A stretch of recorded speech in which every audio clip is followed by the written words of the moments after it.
को जय तारण तरण।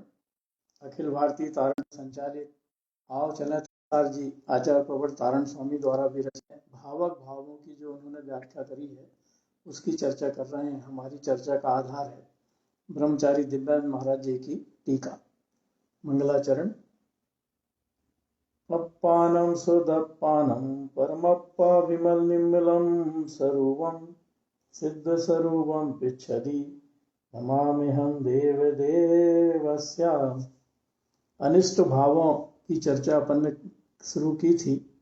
अनिष्ट भाव मतलब ऐसे सभी भाव, वर्तमान पर्याय की अपेक्षा ऐसे सभी भाव जिनसे अशुभ कर्मों का और मिथ्यात्व का बंध होता है, वो सब अनिष्टकारी भाव हैं। इसकी गाथा पहले अपन पढ़ते हैं। अनिष्ट सहाव संयम अनिष्ट परिणाम सयल गलीयम च आवरणम नहुजुत्तम ध्यान सहावेन अनिष्ट विलयंती। 412 नंबर की गाथा है ये अनिष्ट स्वभाव की। तो सीधा सा अगर एक परिभाषा अपन ध्यान रख लें तो भी हम अनिष्टकारी भावों से बच सकते हैं, मतलब अपनी संभाल कर सकते हैं। और अनिष्टकारी भाव सिर्फ इसलिए कहा जा रहा है क्योंकि अगर हम अशुभ भाव करेंगे तो वह हमें विकलत्रय में, नरक में, स्थावर में, तिर्यंच गति में ले जाएगा। और वर्तमान में अगर हम शुभ भाव करेंगे तो वो शुभ भाव पर्याय की अपेक्षा, वर्तमान पर्याय की अपेक्षा वो शुभ भाव हमें उच्च गतियों में, उच्च गोत्र में ले जाएंगे जहां हमें जिनवाणी का समागम मिलने की संभावना रहेगी। तो ऐसे विचार करके अपने को अशुभ भावों से तो बचना ही चाहिए। और जो अशुभ और शुभ दोनों से ऊपर उठ गया है उसके लिए तो अनिष्टकारी फिर शुभ भी है, क्योंकि शुभ भाव भी कर्म बंध के कारण है और कर्म बंध के कारण होने से वो भी संसार परिभ्रमण में निमित्त बनते हैं। इस अपेक्षा से जो इन दोनों से ऊपर उठ गया है उसके लिए तो केवल गुरु महाराज ने कहे या जिनैन परमात्मा ने एक ही संदेश दिया है कि अपने आत्म स्वभाव में रमण करना। जो अपने आत्म स्वभाव में रमण करेगा वो कभी भी शुभ भाव अशुभ भाव में रहेगा ही नहीं, क्योंकि वो तो निर्विकल्प दशा में रहेगा। लेकिन अगर हम निर्विकल्प दशा में नहीं रह पा रहे हैं, हमारा इतना वर्तमान पर्याय में सहनन नहीं है, तो हम अशुभ को छोड़ें, शुभ में प्रवर्तन करें। और शुभ में भी आज जैसी चर्चा चली कि अपने स्वभाव की सूरत रखें। अगर हम अपने प्रति समय अपने स्वभाव की सूरत रखते हैं मतलब अपने आप को संबोधते हैं कि मैं तो मात्र ज्ञायक हूँ, और ऐसा संबोधते हैं मैं तो मात्र ज्ञायक हूँ, जानने देखने वाला हूँ, तो फिर हमारे कर्तापने के भाव भी नहीं होंगे, भोक्तापने के भाव भी नहीं होंगे, और हम प्रत्येक परिस्थिति में, प्रत्येक परिणमन में उससे निष्प्रह रह पाएंगे। और ये अगर हम इस वर्तमान पर्याय में पुरुषार्थ कर लेते हैं तो हम समस्त अनिष्टकारी भाव जितने भी कहे जा रहे हैं उन सब से बच सकते हैं। तो अब कल अपन ने चर्चा करी थी कि सम्यक्त के जो 25 दोष हैं वो सबसे अधिक अनिष्टकारी भाव हैं। क्योंकि दर्शन भट्टा अपन एक पढ़ते हैं सूत्र कि दर्शन से अगर कोई भ्रष्ट है तो उसके सुधरने के कोई चांस नहीं है, वो निचली गतियों में ही जाएगा। लेकिन जो दर्शन से भ्रष्ट नहीं है, चारित्र से भ्रष्ट है, तो वो आज नहीं तो कल संभल जाएगा और वो मोक्ष को प्राप्त निश्चित रूप से करेगा। तो हम दर्शन से भ्रष्ट नहीं हैं, तो हमें फिर अपने वर्तमान पर्याय में चारित्र नहीं पल पा रहा है तो उसकी वो आज नहीं तो कल हम पालन करना शुरू कर ही देंगे। भले ही वर्तमान में हम पालन नहीं कर पा रहे हैं, लेकिन अगर हम दर्शन से भ्रष्ट हो गए, अर्थात ये सम्यक्त के जो 25 मल दोष हैं उनमें से एक भी दोष हमारे भीतर है, तो हमें अभी जिनैन परमात्मा की वाणी पर सच्चा श्रद्धान नहीं हुआ है। और सच्चा श्रद्धान नहीं हुआ है मतलब हम दर्शन से भ्रष्ट हैं। सम्यक दर्शन का सा भी हमारे साथ नहीं है कहें, या हम आज्ञा सम्यक्ति भी नहीं है। तो उसमें अपन ने कल संकादी 8 दोष और 8 मद की चर्चा करी थी। अब उसके शेष हैं 3 मूढ़ता और 6 अनायता। तो सबको पता है कि कुदेव अदेव को मानना देव मूढ़ता है, कुगुरु अगुरु को मानना, उनके बताए मार्ग पर चलना गुरु मूढ़ता है, जो लौकिक में मिथ्या मान्यताएं हैं, उन मिथ्या मान्यताओं को अब मानने लगना, वो पाखंड मूढ़ता है या लोक मूढ़ता है। तो ऐसी 3 मूढ़ताओं का स्वरूप अपने को सबको पता है। उसके बाद भी अगर हमारे भीतर कभी ये आ जाता है कि क्षेत्रपाल पद्मावती ने तो पार्श्वनाथ भगवान की रक्षा करी थी, तो जो ऐसी रक्षा करता है देव, अगर हमारे साथ कुछ अच्छा नहीं हुआ तो वो हमारी भी रक्षा करेगा, इसलिए हम उनकी पूजा कर रहे हैं। तो ये देव मूढ़ता है। क्यों देव मूढ़ता है? कि पहली बात तो ये कि क्षेत्रपाल पद्मावती का चूंकि प्रकरण विशेषता से बताया गया है टीकाकारों द्वारा, इसलिए वो देव बन गए अपने लिए। अरे वो भी भवनात्रिक के देव हैं, और भवनात्रिक के देव तो मिथ्या दृष्टि होते हैं। और तीर्थंकर बनने वाले जीव की तो नरक में भी 6 महीने पहले से सुरक्षा होने लगती है। उसके चारों ओर देवता ऐसा कवच बना देते हैं कि दूसरे जीव उसको शारीरिक हानि भी नहीं पहुंचा पाते। तो जिस की उसके जन्म लेने के 6 महीने पहले से जिस जीव की सुरक्षा देव करने लगते हैं, तो क्या उपसर्ग होने पर देव उसकी रक्षा नहीं करेंगे? जन्म लेने के समय गर्भ में आते साथ, गर्भ में आने के 6 महीने पहले से 56 कुमारी देवियां आ जाती हैं माता की सेवा करने, गर्भ शोधन करने, कि गर्भ में भी उस जीव को कष्ट ना हो। और जब वो जन्म लेते हैं तो भोजन नहीं करते, अमृत झरता है देवव्रत उनके गले में, ऐसी सुरक्षा उनकी होती है। तो देव तो सुरक्षा करेगा ही। जब हमारा पुण्य का तीव्र उदय रहेगा तो देव तो सुरक्षा करेगा ही। जिसका तीव्र पुण्य का उदय रहता है तो अपने आप उसकी देव रक्षा करते हैं, उनकी ड्यूटी है वो। तो तीर्थंकर बनने वाले जीव की जब पार्श्वनाथ का जीव पर उपसर्ग हो रहा था, तो क्या वहां पर दूसरे देव नहीं रहे होंगे कवच बनाने वाले? अब चूंकि नाम 2 का आ गया क्षेत्रपाल पद्मावती का, तो हमने उनकी पूजा शुरू कर दी। अरे ये तो देव गति नाम कर्म के कारण देव कहला रहे हैं। भवनात्रिक के तो सारे देव मिथ्या दृष्टि ही होते हैं, और वैमानिक में भी कुछ मिथ्या दृष्टि होते हैं, कुछ सम्यक दृष्टि होते हैं। तो ऐसे देव जो तीर्थंकर परमात्मा बनने वाले जीव के सामने हाथ बांध के खड़े रहते हैं, उन देवों को देव मान के हम पूज रहे हैं, तो इसका मतलब ये हो गया कि कलेक्टर से मिलना है, और कलेक्टर से मिलने के लिए हम चपरासी के हाथ पैर जोड़ रहे हैं, जबकि कलेक्टर से हमारी सीधी पहचान। तो तीर्थंकर परमात्मा से हमारी सीधी पहचान है, और हम हाथ पैर जोड़ रहे हैं किसके? इन देवों के, जो देव उनकी सेवा में लगे। तो ऐसा भ्रम करके अगर हमको लगता है कि देव हमारी रक्षा करेंगे इसलिए उनकी पूजा करना चाहिए, तो इससे बड़ा दूसरा भ्रम हो नहीं सकता, क्योंकि जीव की रक्षा करने में कोई समर्थ नहीं है।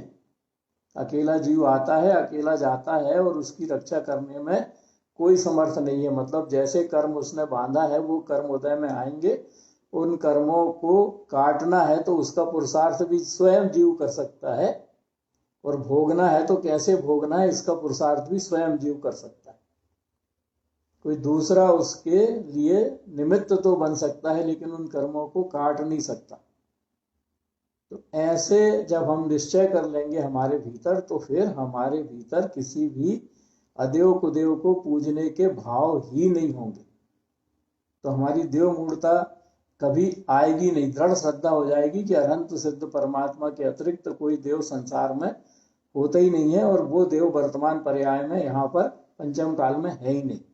सिद्ध परमात्मा सिद्ध शिला पर विराजमान है, अपने स्वरूप का रमण कर रहे हैं, पर की और उनकी दृष्टि ही नहीं है। और अनंत परमात्मा या तीर्थंकर परमात्मा है, तो वो भी वर्तमान काल में विदेश क्षेत्र में है, यहाँ भरत क्षेत्र में नहीं है। तो फिर कहीं भी किसी प्रकार का कोई देव वर्तमान काल में कहीं पर भी भरत क्षेत्र में नहीं है। इसलिए किसी को भी देव मान के मुझे उसके सामने सिर नहीं झुकाना है, चाहे मेरे साथ कितनी भी प्रतिकूल परिस्थितियां चल रही हों।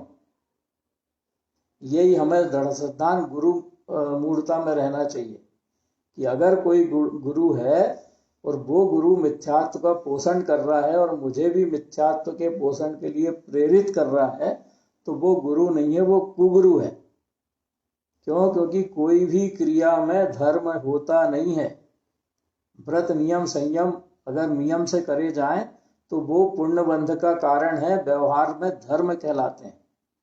लेकिन निश्चय से धर्म तो एकमात्र मेरे निशुद्धात्म स्वरूप में मैं रमण करूं तो मेरा वो धर्म होगा। तो कोई भी अगर कह रहा है कि तुम्हारे ये करने से धर्म होगा, तुम्हारे ये करने से ये होगा, तो वो सब क्रिया कांड में उलझा रहा है। और ऐसा अगर कोई बता रहा है तो वो गुरु नहीं है, वो सत्य मार्ग का प्रकाशक नहीं है। तो ऐसे गुरुओं के सामने हमें श्रद्धा पूर्वक अपना सिर नहीं झुकाना चाहिए।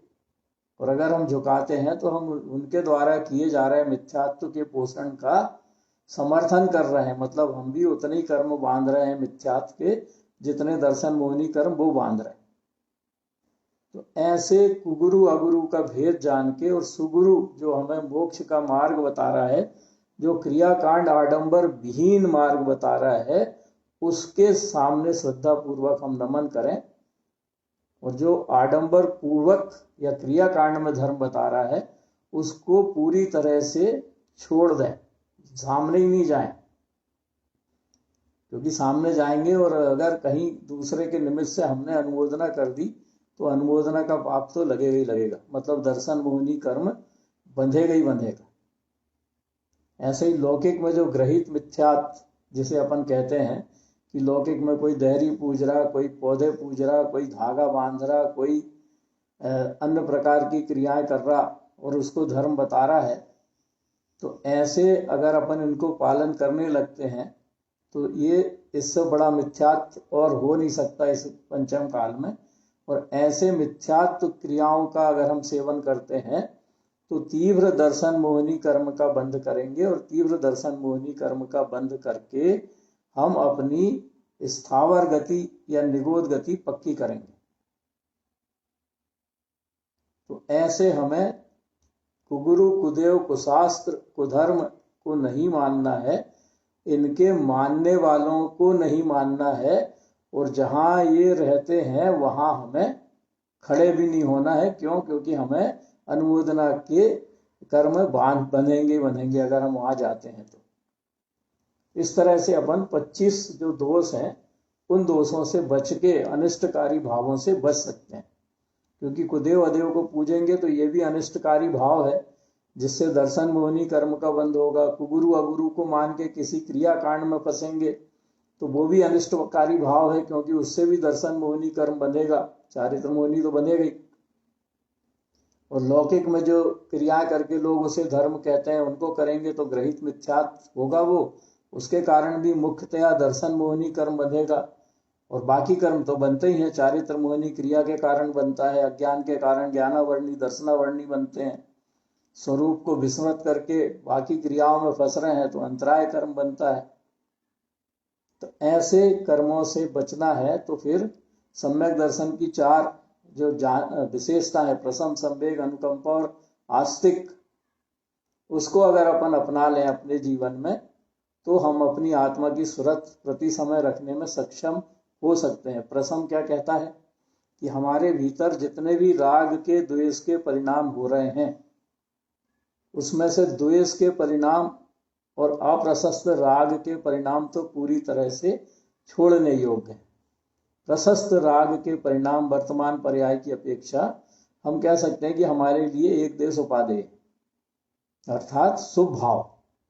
कौन से शुभ भाव? अपने आत्मस्वरूप का चिंतन मनन करना, खुद को ज्ञायक देखना। ये भाव अगर हम कर रहे हैं तो ये भाव हमारे, ऐसे भाव हमारे क्या कहलाएंगे? प्रसम भाव। अगर हमें संसार दुख रूप लग रहा है, मतलब 5 इंद्रिय के निमित्त से जो भी विषय हम भोगते हैं वो मुझे दुख रूप लग रहे हैं, सुख रूप नहीं लग रहे हैं, तो मुझे संसार दुख रूप लगेगा। और जब संसार दुख रूप लगेगा तो उससे निकलने की भावना भी मैं करूंगा, अर्थात संसार रूपी जेल से मैं कैसे बाहर निकलूं ये चिंतन भी मैं करूंगा। तो ये परिणाम हमारे जो आएंगे अंदर में ये कहलाएंगे संवेग। तो ये अनिष्टकारी नहीं, इष्टकारी परिणाम है। प्रथम भाव भी इष्टकारी परिणाम है, संवेग भाव भी इष्टकारी परिणाम। तो फिर अनुकंपा, जीव मात्र के प्रति दया का भाव, दोनों प्रकार का संयम, इंद्रिय संयम भी और प्राणी संयम, दोनों प्रकार का संयम मेरे भीतर है। इसका मतलब है मेरे भीतर अनुकंपा गुण आ गया, तो मैं कम से कम जानबूझ के तो किसी जीव का दिल भी नहीं दुखाऊंगा, हिंसा तो करूंगा ही नहीं, दिल भी नहीं दुखाऊंगा। तो मैं कह सकता हूं कि मेरे भीतर अनुकंपा का भाव है। मतलब मैं क्या कर लिया, मैंने जीव को जीव देखना शुरू कर दिया, पुद्गल को पुद्गल देखना शुरू कर दिया। उसकी वर्तमान शरीर की अपेक्षा या पर्याय की अपेक्षा में उसको नहीं देख रहा हूं, उसे तो मैं भगवान आत्मा देख रहा हूं। ऐसे जब प्रत्येक जीव को भगवान आत्मा में देखने लगूंगा तो मेरे भीतर अनुकंपा गुण अपने आप आ जाएगा। और ये तभी आता है जब चौथा आस्तिक हो। आस्तिक मतलब आस्तिकता। क्या आस्तिकता? कि 27 तत्वों का जैसा स्वरूप जिन्हें परमात्मा ने बताया है वैसा ही है, सत्य है, ध्रुव है, प्रमाण है, ऐसे निर्णय हमारे भीतर है तो उसको कहेंगे आस्तिक, सच्चा श्रद्धान। सच्चा श्रद्धान होगा तब हम प्रसम, संवेग और अनुकंपा गुण से युक्त हो पाएंगे। और अगर आस्तिक नहीं है तो फिर ये 3 गुण भी हमारे भीतर नहीं आ पाएंगे, क्योंकि श्रद्धा ही नहीं है। जीव क्या है, अजीव क्या है, तो श्रद्धा नहीं होने से कहां से हमारे भीतर उनको समझने का, उनको ग्रहण करने का भाव आएगा। तो ऐसे सम्यक्त के 25 मल दोष अनिष्टकारी भाव। अब अपन दूसरे अनिष्टकारी भाव की चर्चा करते हैं, सप्त व्यसन। तो हमने तो सप्त व्यसन छोड़ दिया, कम से कम जितने लोग सुन रहे हैं उनमें से सभी ने सप्त व्यसन छोड़ दिया होगा। सप्त व्यसन मतलब मांस खाना, मदिरा पीना, जुआ खेलना, शिकार करना, चोरी करना, परस्त्री रमण या पर पुरुष रमण करना या वैश्यागमन करना, ये है सप्त व्यसन। तो अपन ने सबने सप्त व्यसन छोड़ दिया है, अपन ये मान के चल रहे, क्योंकि इतने 3 साल 4 साल से अपन इस कक्षा से जुड़े हैं। अनंत बार, अनेकों बार अब सप्त व्यसन का स्वरूप का विभिन्न हमारे महाराज जी द्वारा वक्तव्य दिया गया है, तो उससे हमने निश्चित रूप से दूरी बना ली। तो अब अपन सप्त व्यसन करते हैं कि नहीं, इस पर चिंतन करते हैं। बोले बहन जी, अपन करते हैं कि नहीं सप्त व्यसन? कोई भी बोले। सप्त व्यसन हमारे पूरी तरह छूट गए हैं या अभी हो रहे हैं? भैया जी होते ही हैं, क्योंकि अपने को पूरी बात व्यवस्था पढ़ लेते हैं, लेकिन पीछे से तो कहीं ना कहीं दोस्त तो लगते ही रहते जी। तो कैसे दोष लगते हैं उसकी अपन चिंतन करते हैं, चर्चा करते हैं कि क्या हमारे भीतर ऐसा होता है, और अगर होता है तो फिर हमने अभी सप्त व्यसन का बाहर में तो त्याग कर दिया है नियम लेके, लेकिन अभी हमारे पूरी तरह से वो छूटे नहीं। जैसे मांस का त्याग हमने कर दिया, तो मांस का त्याग कर दिया, अब हम मांस का त्याग करने के बाद भी अगर मर्यादा का आटा नहीं खा रहे, तो मर्यादा का आटा नहीं खाने का मतलब है कि जीव राशि उसमें निश्चित समय के बाद पैदा हो जाती है। तो पैदा हो जाती है तो फिर वो जीव साथ में जब भोजन बनेगा तो वो मरेगा तो उसका कलेवर उसी में रहेगा, तो वो मांस खाने का दोष उससे लगेगा। अगर हम बाजार में भोजन कर रहे हैं या बफे में भोजन कर रहे हैं, तो वहाँ पर जो भोजन बना है वो रात का बना भी हो सकता है, 1 दिन पहले का बना भी हो सकता है, और कोई उसमें छने पानी अनछने पानी का विवेक नहीं है, भक्ष अभक्ष का विवेक नहीं है, मतलब पूरी तरह से शोध के नहीं बनाया गया। और वहाँ पर हम अगर भोजन कर रहे हैं तो उसमें उससे भी हमें मांस खाने का दोष लगेगा, क्योंकि जब भोजन शोध के नहीं बना है तो कितने जीवों की हिंसा हुई होगी और कितने जीव उसमें साथ में आ रहे होंगे हमारे भोजन में, कह नहीं सकते।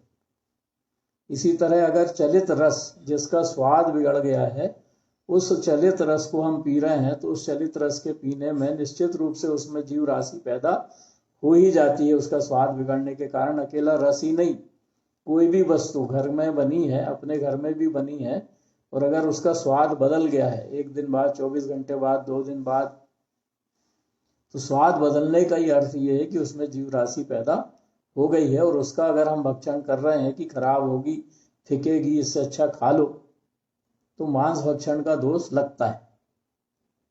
अगर हम बाजार के छोले भटूरे खा रहे हैं, बाजार की इडली खा रहे हैं, बाजार के डोसे खा रहे हैं कि भाई हमने आलू आदि का त्याग किया, तो सादा डोसा खाते हैं।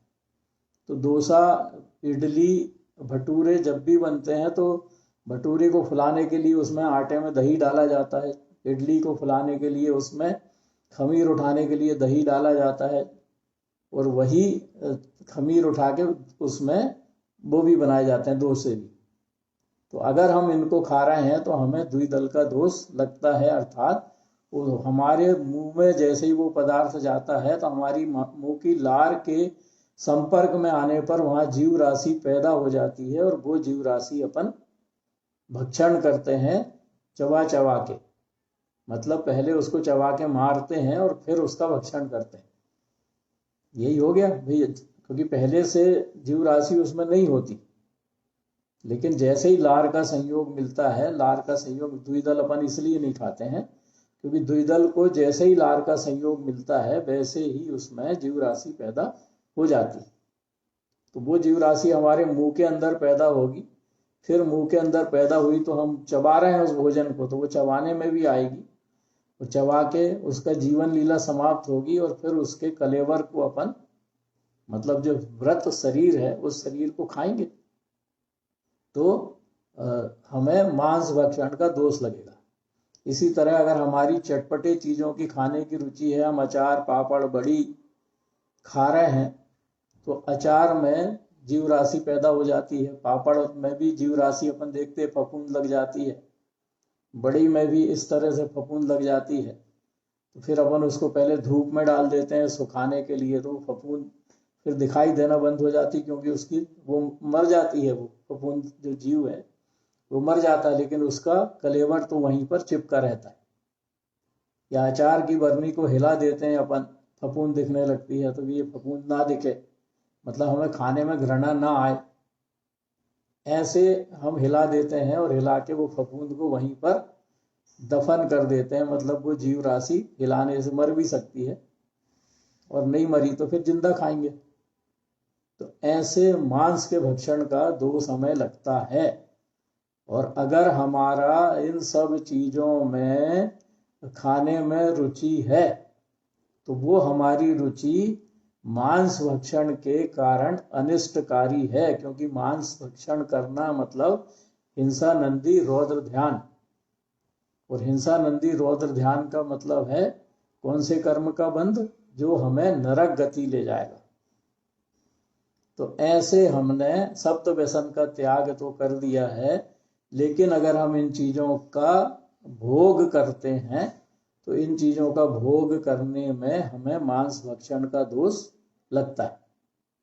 तो फिर अपना पहला सप्त व्यसन, जिनने इन सब चीजों का भोग छोड़ दिया है उनका तो कहें कि छूटा है, लेकिन जिनके अभी ये सब चल रहा है उनका अभी पहला सप्त व्यसन मांस भक्षण वाला नहीं छूटा। अब दूसरे पे आए अपन, शराब पीना। तो अपन कह सकते हैं हम तो कभी भी शराब नहीं पीते।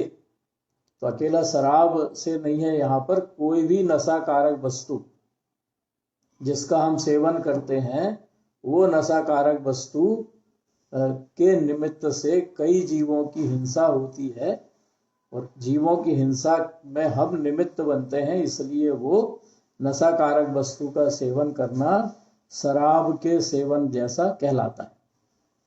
मतलब हम तंबाकू भी खा रहे हैं तो वो भी नशा कारक वस्तु है। तो ऐसी तंबाकू खाना, सिगरेट पीना, चाय और काफी की अपन बात नहीं कर रहे क्योंकि सभी लेते हैं, हालांकि उनको भी नशा कारक वस्तु में ही कहा है। तो तंबाकू, सिगरेट, बीड़ी या शराब, इनका अपन सेवन नहीं करते, इसलिए हमारा दूसरा सप्त व्यसन का दूसरा व्यसन हमारे भीतर नहीं है, अपन कह सकते हैं। लेकिन अगर हम सेवन कर रहे हैं तो हमारा सप्त व्यसन में दूसरा व्यसन छूटा नहीं है। और अगर हम कोई भी काढ़ा पीते हैं, डॉक्टर दवाई लिखता है तो दवाई में उसने लिख दिया काढ़ा या खांसी का सायरप, तो काढ़ा में तो महुआ एक पदार्थ होता है, महुआ हो सकता है लोगों ने देखा हो, जिससे शराब बनती। तो बहुत पर अपन घर पे जैसे बना के पी रहे हैं सोट वगैरह डाल के, तो इसमें तो दोष नहीं आएगा ना। आ रहे हैं अपन उस पे आ रहे हैं। तो जो काढ़ा बाजार में पीने को दिया जाता है, उस काढ़े में महुआ डाला जाता है।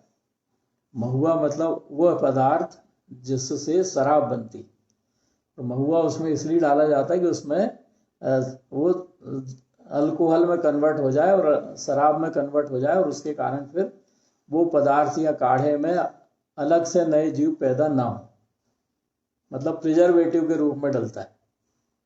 तो ऐसा काढ़ा या ऐसा सायरप, खांसी का सायरप जैसे है, तो खांसी के सायरप में भी अल्कोहल डलता है उसके प्रिजर्वेटिव के रूप में। तो ऐसे काढ़ा या ऐसे खांसी के सायरप अगर हम पी रहे हैं तो हम शराब पी रहे हैं ऐसा कहेंगे, और ये दूसरा व्यसन आएगा। लेकिन अगर हम घर में कोई काढ़ा बना के पी रहे हैं तो वो सूखी वस्तु का काढ़ा बनाते हैं अपन, चाहे दालचीनी हो, चाहे सौंठ हो, चाहे कुछ भी, किसी भी अन्य पदार्थ का काढ़ा बना रहे हो, तो वो काढ़े में अपन कोई चीज मिला नहीं रहे, तो उसको पीने से कोई दोष नहीं आएगा। अब ये अलग बात है कि जी जी कोई कुछ बोल रहा है? कोई बात नहीं। तो काढ़ा पी रहे हैं अगर, तो हमारा दूसरा व्यसन, या कोई भी नशाकारक वस्तु का सेवन कर रहे हैं तो हमारा दूसरा व्यसन अभी छूटा नहीं है। अर्थात उस व्यसन को करके हम कहते हैं कि हमारा तंबाकू के बगैर नहीं चलता, क्या करें, गुटखा के बगैर चलता नहीं है। तो गुटखा के बगैर चलता नहीं है, तो वो गुटखा अनिष्टकारी भाव है, और उसके निमित्त से जितनी जीव हिंसा होती है उस जीव हिंसा का दोष हमें लगता है। और वो जीव हिंसा का दोष लगने के कारण हमारे भीतर चूंकि जीवों के प्रति दया का भाव नहीं है, तो वो भी हिंसा नंदी रौद्र ध्यान कहलाता है। और ऐसे हिंसा नंदी रौद्र ध्यान को करके हम अपनी निचली गतियों की यात्रा के निमित्त से कर्म बांधते हैं। अब तीसरा व्यसन अपन लें, जुआ खेलना। तो जुआ तो कोई खेलता नहीं है, सट्टा नहीं लगाता, जुआ नहीं खेलता, शर्त नहीं लगाता, क्योंकि शर्त लगाना भी जुआ के अंतर्गत ही आता है, तो अपन नहीं खेलते जुआ। लेकिन अपन आज नया प्रचलन है, हाउसी तो खेलते हैं, या कोई भी ऐसा खेल जिसमें जीत हार के लिए शर्त लगी हो, या जीतने की या हारने की संभावना हो, वो सारे खेल जुआ के अंतर्गत ही आते हैं। क्यों आते हैं? तो अपन देखें, अपन हाउसी खेल रहे हैं, चाहे धार्मिक तंबोला हो और चाहे पार्टी का तंबोला हो, अपन वो खेल रहे हैं। तो पार्टी का तंबोला होता है तो वहां पर अपन देते हैं पैसे, और वो पैसे देते हैं तो देते साथ हमको हमारे मन में ये विचार आ जाता है कि ये पैसे तो कम से कम मेरे वापस आ ही जाएं। पहला तो भाव ये होता है कि जितनी भी अधिकतम राशि फुल हाउस की रखी है वो सारी मेरे को मिल जाए, और वो ना मिले तो कम से कम जितने मैंने लगाए हैं उतने तो मेरे को मिल जाए। तो जितने मैंने लगाए हैं उतने मेरे को मिल जाए, कहने का अर्थ क्या हुआ? हो गया कि नहीं सट्टा जुआ? या धार्मिक तंबोला में जो फर्स्ट प्राइज रखी है वो फर्स्ट प्राइज मेरे को मिल जाए, फर्स्ट नहीं मिले तो सेकंड तो मिले ही जाए, सेकंड भी नहीं मिले तो सांत्वना पुरस्कार तो मिले ही जाए। ऐसी इच्छा होती है कि नहीं होती अपनी? तंबोला खेलते हैं तो बताएं कोई। अपन खेलते तो हैं, पार्टी में भी खेलते हैं, और धार्मिक तंबोला भी होता है। तो अपने ऐसे भाव होते हैं कि नहीं बहन जी, बताएं कोई। होते हैं भैया जी, ऐसे भाव होते हैं। तो फिर अपन ने जुआ छोड़ा क्या? नहीं, कहने में बुरा लगता है जुआ, कहने में लगता है जुआ, मैंने जुआ व्यसन नहीं है हमारे भीतर। जी जीत जाए ऐसा नहीं होता, पर ये जरूर मन में आता है कि जितने हमने दिए उतने तो वापस मिल जाए। तो वो भी तो जुआ ही हो गया ना, सट्टा नहीं हो गया कि 10 रुपए दिए हैं तो 10 रुपए तो वापस मिले ही जाए। तो ये जीत हार जहां आगे कि नहीं, जीत जाऊं, जीतो नहीं तो हारू भी नहीं, ऐसा जहां भाव आ गया, उसका मतलब है कि अपन क्या खेल रहे हैं, जुआ खेल रहे हैं। तो ऐसे अगर हमारे भीतर भाव बनते हैं तो ये भी अनिष्टकारी भाव हैं। क्यों है? क्योंकि अपन ने अपने आप को जीतने वाला मान लिया। अपन कभी, कोई भी व्यक्ति हो, वो कभी हारना नहीं चाहता, चाहे उसका खूब पाप का उदय चल रहा हो, तीव्र पाप का, तो भी नहीं हारना चाहता, और पुण्य का उदय चल रहा हो तो वो जीतना ही चाहता है। तो ऐसे बाह्य परिणमन में अपने आप को अपन ने क्या मान लिया, कर्ता मान लिया, कि मैं तो हमेशा जीतूंगा ही, या मैं हमेशा जीतना चाहता हूं। तो ऐसे भाव अशुभ भाव हैं, और इनके निमित्त से भी जो कर्म बनेंगे, वो कर्म हमारे अशुभ कर्म ही बनेंगे, जो हमें नीच गोत्र का बंध कराएंगे, अशुभ नाम कर्म का बंध कराएंगे, और नीच गोत्र का बंध कराएंगे, तो निचली गतियों में ही हम जाएंगे। तो ऐसे सप्त व्यसन में तीसरा व्यसन हमारे भीतर है कि नहीं, ये अपने को खोजना है। फिर चौथा व्यसन आता है चोरी। तो अपन तो चोरी करते नहीं है। चोरी नहीं करते माने किसी की पड़ी हुई वस्तु नहीं उठाते, किसी से किसी के द्वारा कोई वस्तु दी गई हो और हमने उधार ली हो तो समय पे उसको वापस कर देते हैं। मतलब हमारे भीतर चोरी करने का भाव ही नहीं है। और अब अपन अपनी देखें कि किसी समय मान लीजिए घर में कोई वस्तु बनी है, और वो वस्तु बहुत हमें अच्छी लगती है, तो अच्छी लगती है तो हमने उसको यथासंभव जितना भोग सकते थे भोग लिया, चाहे खा पी के, भोजन में बनी है तो हमने खूब खा पी के भोग लिया। उसके बाद भी वो थोड़ी बहुत रखी हुई है, और रखी हुई है, और हमारे भीतर लोभ कसाय तो है ही कि और मुझे खाने को मिले। तो जब सब सोने चलेगा या उठ के चलेगा, तब मैंने उसमें की थोड़ी सी वस्तु निकाली, और निकाल के अपने कमरे में ले जाके रख लिया कि मैं बाद में खाऊंगी या खाऊंगा। तो बताओ, ये चोरी हुई कि नहीं? अपने घर की वस्तु है, उसको ही उठा के ले जा रहे हैं, तो चोरी हुई कि नहीं हुई? अपन ने बनाई, अपने घर की वस्तु है और उठा के ले जा रहे हैं चुपचाप, दूसरों को बताए बगैर, तो चोरी हुई कि नहीं हुई? बोले कोई?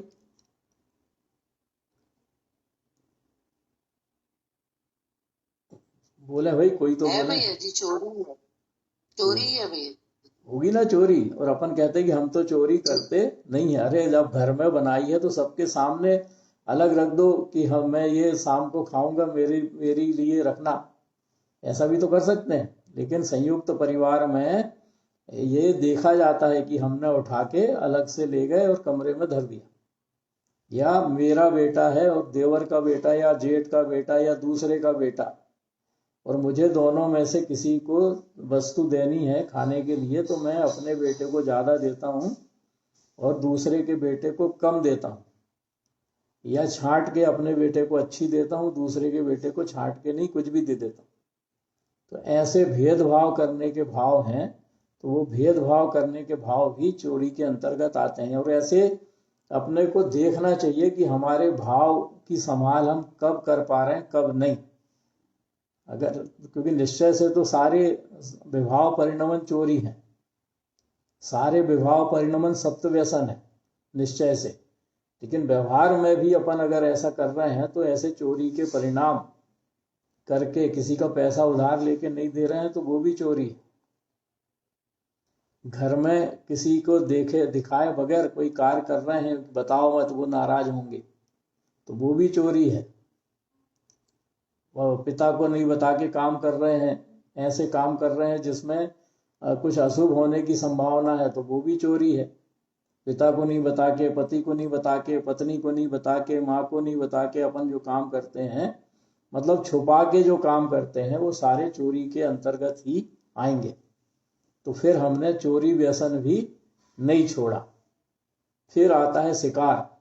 तो अपन तो प्रत्यक्ष हिंसा करते ही नहीं है। जब प्रत्यक्ष हिंसा नहीं करते तो शिकार करना कहलाएगा नहीं, क्योंकि शिकार का मतलब है कि जाल में फंसाना किसी को।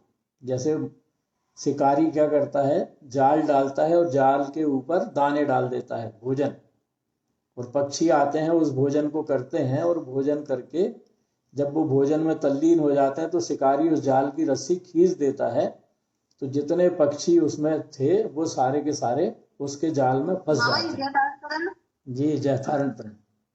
मामा जी, क्या क्या घरों पे जैसे चूहे हो जाते हैं, लोग पिंजरे लगाते हैं, तो क्या यह शिकार करने के अंतर्गत आएगा? पिंजड़े लगाना और उनको ये बाहर ले जाके यथा स्थान छोड़ देना शिकार करने में नहीं आएगा, क्योंकि व्यवहार में हम चाहते हैं कि हमारे घर का नुकसान ना हो, लेकिन हमने अगर उनको मारने का प्रयास किया तो फिर हिंसा में आएगा और वो शिकार भी कहलाएगा। तो व्यवहार में तो शिकार उसको अपन इसलिए नहीं कहेंगे क्योंकि हमें अपने घर की सुरक्षा करना है, तो विरोधी हिंसा उसको कह सकते हैं। लेकिन उस चूहे की हम संभाल भी कर रहे हैं, उसे ऐसे स्थान पर ले जाकर छोड़ रहे हैं जहां उसको कोई पक्षी उठा के ना ले जाए, तो उसकी सुरक्षा की चिंता भी कर रहे क्षमा चाहता हूँ, बीच में बोल रहा था। जी बोले बोले। और आज इसमें क्या होता है, मान लो उसके बच्चे चूहिया है और उसके बच्चे आपके घर में बिल में है कहीं, और आपने उस चूहिया को बहुत संभाल के छोड़े आए, कल्पना करना ये बच्चे भूखे मरेंगे। नहीं, बड़ा दर्द होता है। नहीं, वो करेंगे तो वो तो सीधी हिंसा हो जाएगी भैया, वो तो सीधी हिंसा हो जाएगी, क्योंकि पक्षी जब तक उड़ना नहीं सीखे तब तक उसको उसके स्थान से तो हटाना ही नहीं चाहिए। तो हमने मतलब इस बच्चे इस चूहिया को छोड़े आए कहीं ससम तरीके छोड़े आए, और इसके बच्चे तो भूखे मर जाएंगे। पहली बात यह है कि मैं सभी लोगों से, हमारे मित्र लोगों से भी मैंने ये सब सलाह दी है, भैया आप अपनी जाली में अपने घर को इस तरीके से व्यवस्थित कर लें, एक कमरे को कर लें जिसमें आपकी ज्यादा वस्तुएं होती हैं, बाकी इस तरीके से ना करें। अगर हमने बाहर छोड़े आए तो उनकी न मालूम क्या दशा बन गई। एक दूसरी बात, जैसे मच्छरों को मारने के लिए लोग मच्छरों को कहते हैं कि हम ऑल आउट लगाते हैं, मच्छर तो बेहोश हो जाते हैं बोलते हैं। मैंने कहा नहीं, वो मरते हैं। तुम अपने मच्छरदानी में सोने का प्रयास करो, प्रभावों से अपने बचो, और इन जीवों को इस तरीके से मत करो। अगर आपने को हिंसा बचना है हिंसा से, तो मेरा सलाह ये है कि ये छोड़ा छाड़ी में भी विवेक का परिचय दें। हाँ, अगर बच्चे हो गए हैं तो उन बच्चों की संभाल तो करनी पड़ेगी, जब तक वो चलने फिरने लायक नहीं हो जाए तब तक ना ऐसा छोड़ें, और अगर छोड़ें भी कहीं तो उनके भोजन की व्यवस्था के साथ छोड़ें, और ऐसी जगह छोड़ें जहां से उनको कोई उठा के ना ले जाए। बच्चों को छोड़ने की बात नहीं कर रहा हूँ मैं कह रहा हूँ चूहिया को छोड़े आया आपने। हाँ। आपके पेड़ आप जड़ा वापस रख दी, यदि मान लो यदि वो चूहिया छोड़े आया, आपको क्या मालूम उसके बच्चे है कि नहीं है? वो बच्चे जहाँ थे, माँ चली गई वहां पे। हाँ, इसके लिए मैं अनुरोध कर रहा हूँ। जी, संभाल तो अपने को पूरी करनी चाहिए कि अपने निमित्त से जीव हिंसा ना हो। हाँ। और जीव हिंसा नहीं होने के लिए, जैसे गेहूं में जीव ना पड़े उसके लिए अपन दवाई रख देते हैं पहले से ही कि जीव इसमें उत्पन्न ही ना हो, ऐसे ही चूहे आदि हमारे घर में ना घुसें, उसके लिए सुरक्षा के उपाय अपन पहले से कर लें, और फिर सुरक्षा के उपाय पहले से कर लेंगे तो ऐसी घटना हमारे घर में होगी नहीं। तो अपन बात कर रहे थे शिकार की। शिकार माने धोखा दे के जीवों को पकड़ना। तो ये गुण अगर हमारे भीतर है, जैसे छिपकली शिकार करती है तो वो घात लगाती है, पहले उस जीव को जिसको उसको पकड़ना है, या तो उसको पास आने देती है या खुद उसके पास दबे पहुंच जाती है।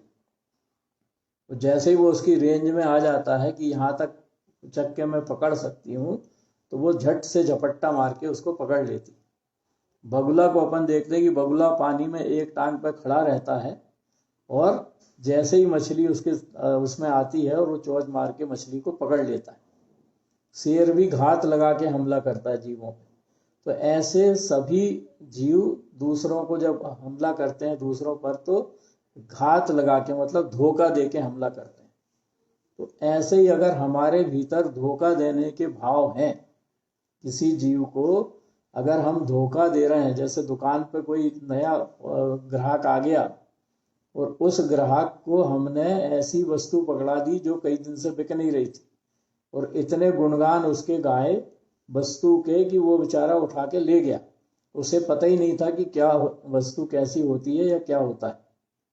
तो ऐसे हमने अगर किसी को धोखे से गलत वस्तु दे दी तो वो भी शिकार करना ही कहलाता है, क्योंकि हर तरह के ग्राहक दुकान पे आते हैं और हर तरह के ग्राहक को सबको सब जगह जाने का रहता भी नहीं है, और कुछ ग्राहक विश्वास से भी आते हैं कि भैया की दुकान पे से ले लो, यहाँ तो जो मिलेगा अच्छा ही मिलेगा। और ऐसे ग्राहक को अगर अपन धोखा दे के ज़्यादा उससे राशि ले रहे हैं तो वो भी शिकार करने के बराबर है। या अन्य अपने धोखा देने के कई अपन चर्चा ले सकते हैं लौकिक में। और अगर अपन किसी को धोखा दे के अपना काम बना रहे हैं, कि जैसे मान लीजिए दो व्यक्ति हैं और दो व्यक्तियों में एक को दूसरे से अपना काम बनाना है, तो वो उसकी चापलूसी शुरू कर देता है। चापलूसी मतलब उसको प्रसन्न रखने की के कार्य शुरू कर देते हैं। जैसे अपने को अगर किसी से कोई काम बनाना है और वो काम की हाँ नहीं कर रहा है, मना कर रहा है, तो अपन उसकी चापलूसी शुरू कर देते हैं, उसके हाँ में हाँ मिलाते हैं, हर बुरे अच्छे काम में उसका साथ देना शुरू कर देते हैं। और वो उसको जब लगता है कि हाँ ये तो मेरे ही आदमी है, तो वो फिर अपना काम कर देता है। और जबकि हम उस व्यक्ति को अच्छे से अच्छा मानते ही नहीं है, फिर भी चापलूसी कर रहे हैं।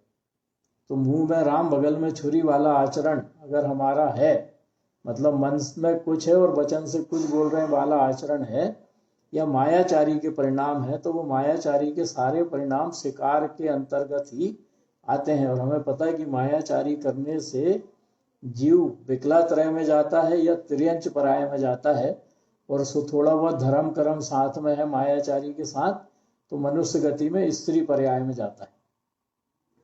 तो ऐसे अगर हमारे परिणाम है तो हम शिकार हमने छोड़ा नहीं है, शिकार व्यसन।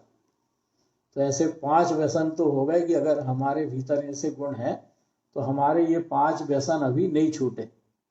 अब 6वां व्यसन है पर स्त्री रमण या पर पुरुष रमण। तो प्रत्यक्ष में तो हम पर स्त्री रमण पर पुरुष रमण छोड़ दिए हैं, लेकिन जैसे मुनि के लिए कहा जाता है कि मुनि अपने सामने खड़ी महिला को नजर उठा के भी नहीं देखते, उनके लिए नियम है मुनि के लिए।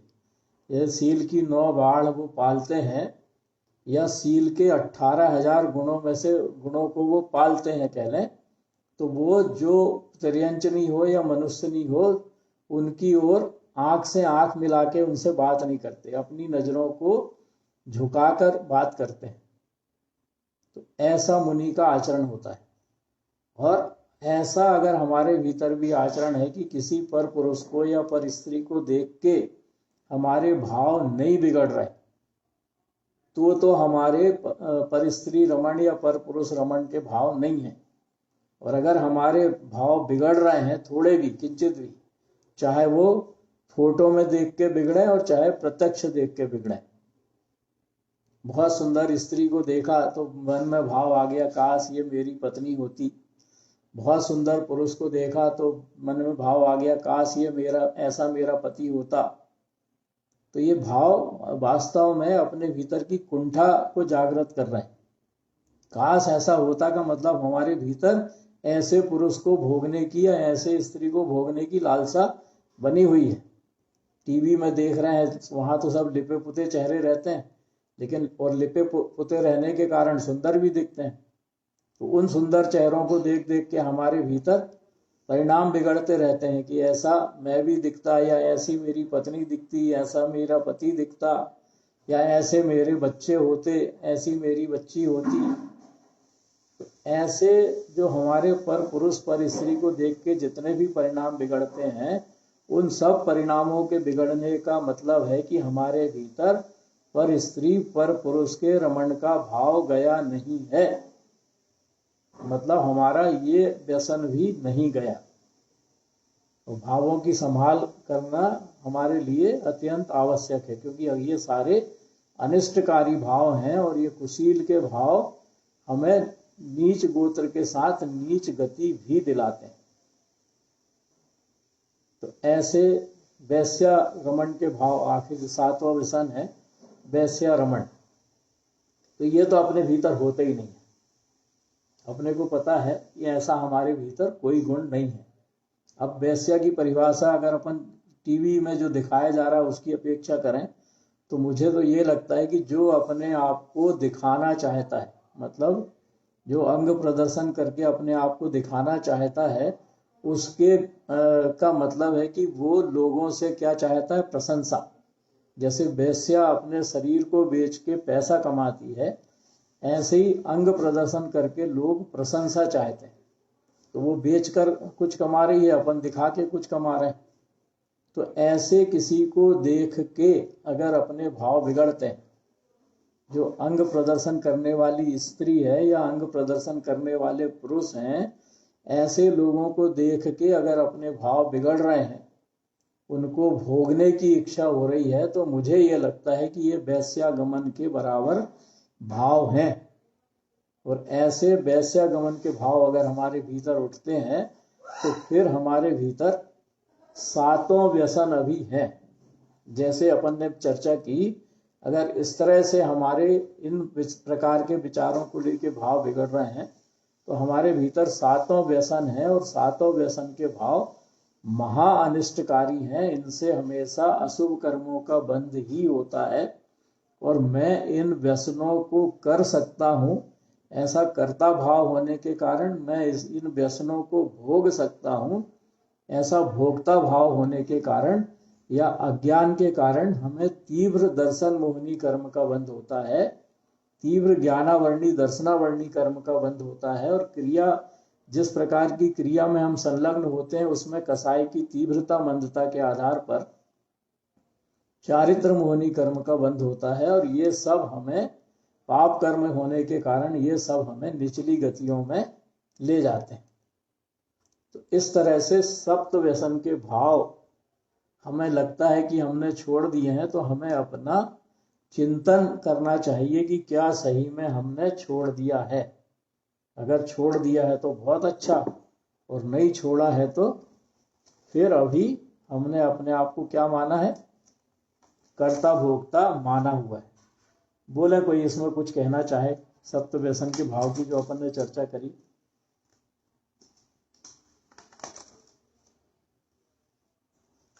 बोले बहन जी, कोई अपने विचार रखें।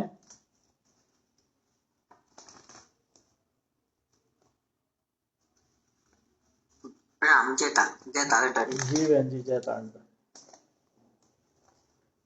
बहुत सुंदर आपने भावों को विवेचन किया जी। सूक्ष्म भाव वास्तव में मतलब स्थूल में लोग समझ लेते, लेकिन सूक्ष्म भावों की पकड़ ही नहीं रहती है जी।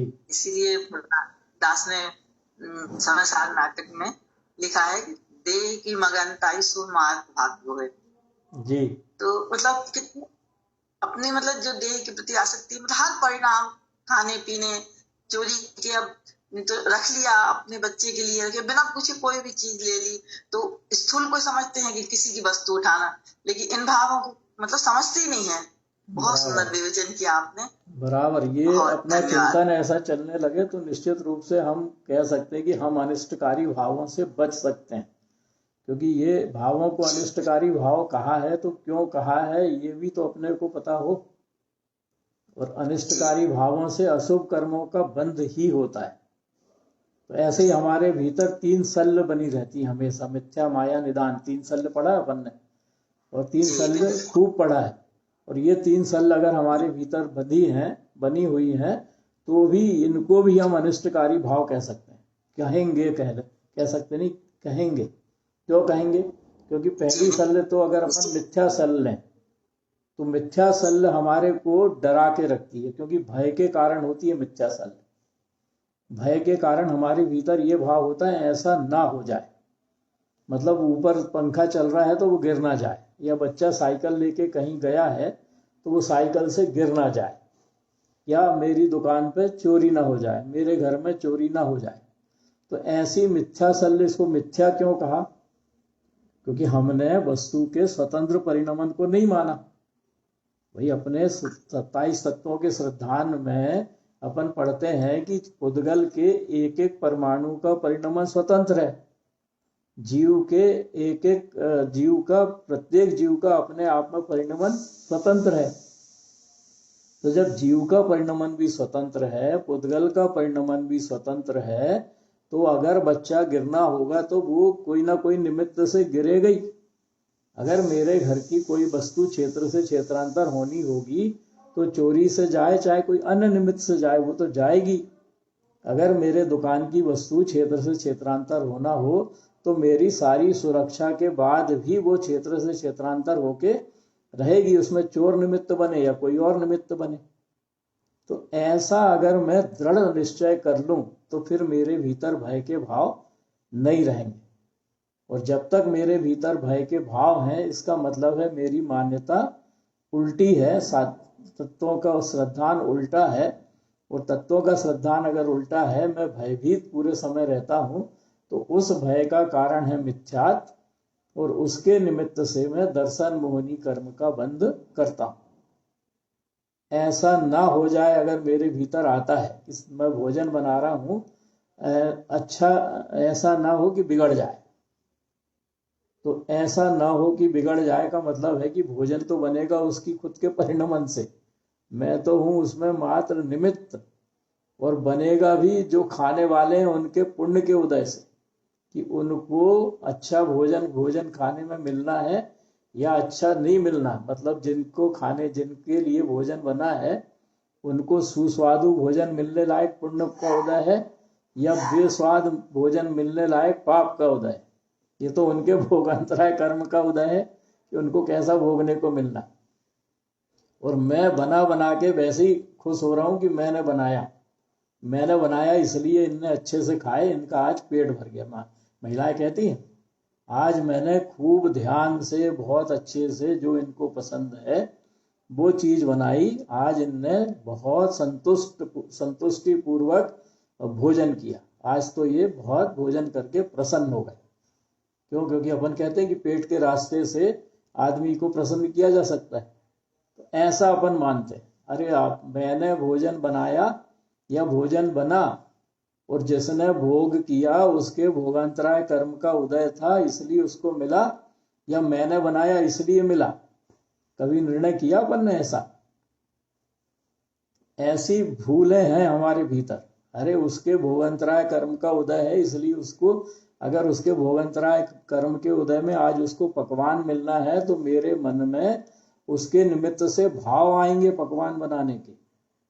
और अगर उसके भोगांतराय कर्म का ऐसा उदय है कि आज उसको भोजन नहीं मिलना, तो मेरे भीतर भोजन बनाने के भाव नहीं आएंगे। अरे मेरे भीतर कहाँ शक्ति है कि मैं किसी को भोजन करने दे दूं या भोजन नहीं कराऊं। तो ऐसा ना हो जाए कि जितने भी परिणाम हैं कि मेरा बेटा अच्छे से, अगर मैंने सामान टिफिन नहीं रखा तो वो भूखा रह जाएगा, ये भी भय है, मिथ्या भय। तो ऐसे अगर भय के परिणाम कोई से भी क्रिया को लेके मेरे भीतर हैं तो ये भय के परिणाम मिथ्यात्व के कारण होते हैं। और मिथ्यात्व का मतलब है हमारे लिए अपना निचली गतियों में जाने का साधन। क्योंकि मिथ्यात्व जब बंधता है तो दर्शन मोहनी कर्म का बंध होता है, और वो दर्शन मोहनी कर्म हमें निचली गतियों के ले जाने के लिए हमेशा तैयार रहता है। तो ऐसा मिथ्या शल्य हमारे भीतर ना हो, ऐसे मिथ्यात्व के कारण अनिष्टकारी भाव ना आए, ऐसा अपन विचार करें। दूसरी होती है माया शल्य। ऐसा नहीं ऐसा हो जाए, या ऐसा नहीं ऐसा होता। अपन ने एक दिन और उदाहरण लिया था कि घर की खिड़की लग गई। अब घर की खिड़की तो लग गई, लेकिन मेरे मन में मैंने कहा था कि यहाँ नहीं यहाँ लगवाओ, किसी ने माना नहीं, और अब लग गई है तो वो लोगों को भी लग रहा है गलत लग गई। अब मैं जब भी खिड़की को देखता हूं तो मेरे भीतर यही विचार आता है, ऐसा नहीं ऐसा होता, ये खिड़की यहाँ लगती। दूसरों को भी देख के लगता है कि हाँ यहाँ लगती तो ज्यादा अच्छी रहती। अरे उस खिड़की के स्वतंत्र परिणमन को नहीं माना अपन ने, कि वहां पर जो ईंट सीमेंट गारा लगा था उससे ही उस खिड़की के परमाणुओं का संयोग होना था, तो वो कैसे दूसरी जगह लगती। और मैं कह रहा हूं कि मैंने लगवाया इसलिए लगी, या मैंने कहा था बात नहीं मानी इसलिए नहीं लगी। तो मैं तो बन गया करता किसका? पुद्गल को परिणमाने का।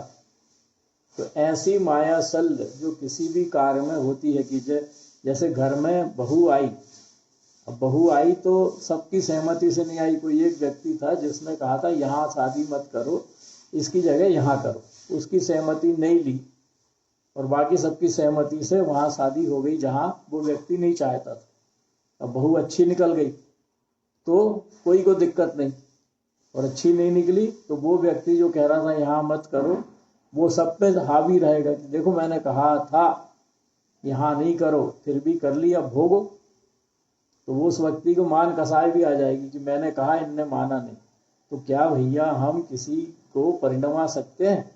वो किसका किसके साथ संयोग संबंध होना है वो तो क्रमबद्ध निश्चित अटल है। तो फिर हम किसी के संबंध को बदल नहीं सकते, किसी भी संयोग को अपने से चाहे तो भी दूर नहीं कर सकते, क्योंकि वो संयोग जब तक जैसा रहना है वैसा रहेगा। तो ऐसी माया शल्य अगर हमारे भीतर है तो ऐसी माया शल्य भी नहीं रहना चाहिए। उसी तरह तीसरी है निदान शल्य, ऐसा नहीं ऐसा करूंगा। और ये निदान शल्य सबसे खतरनाक है, क्योंकि निदान में हम वो चीजें भी विचार कर लेते हैं जो हमारी सीमा में नहीं रहती। तो इस तरह से तीनों शल्य करके हम अनिष्टकारी भाव करते हैं, क्योंकि तीनों शल्यों के मूल में है मिथ्यात्व। और उस मिथ्यात्व के कारण अगर हम शल्यों को पालते हैं तो वो मिथ्यात्व हमारे अनिष्टकारी भाव में ही आता है, अर्थात दर्शन मोहिनी कर्म का बंद कराता है। इसलिए शल्यों से भी बचना चाहिए। ऐसी देशना गुरु महाराज ने अपने को दी है। कुछ और थोड़ी चर्चा अनिष्टकारी भाव की अपन कल फिर करेंगे। अभी लेते हैं स्तुति। निज निधि निज में बताई, यह अनंत उपकार है। उसके लिए जिन वाणी माँ को वंदना सतवार है, वंदना सतवार है।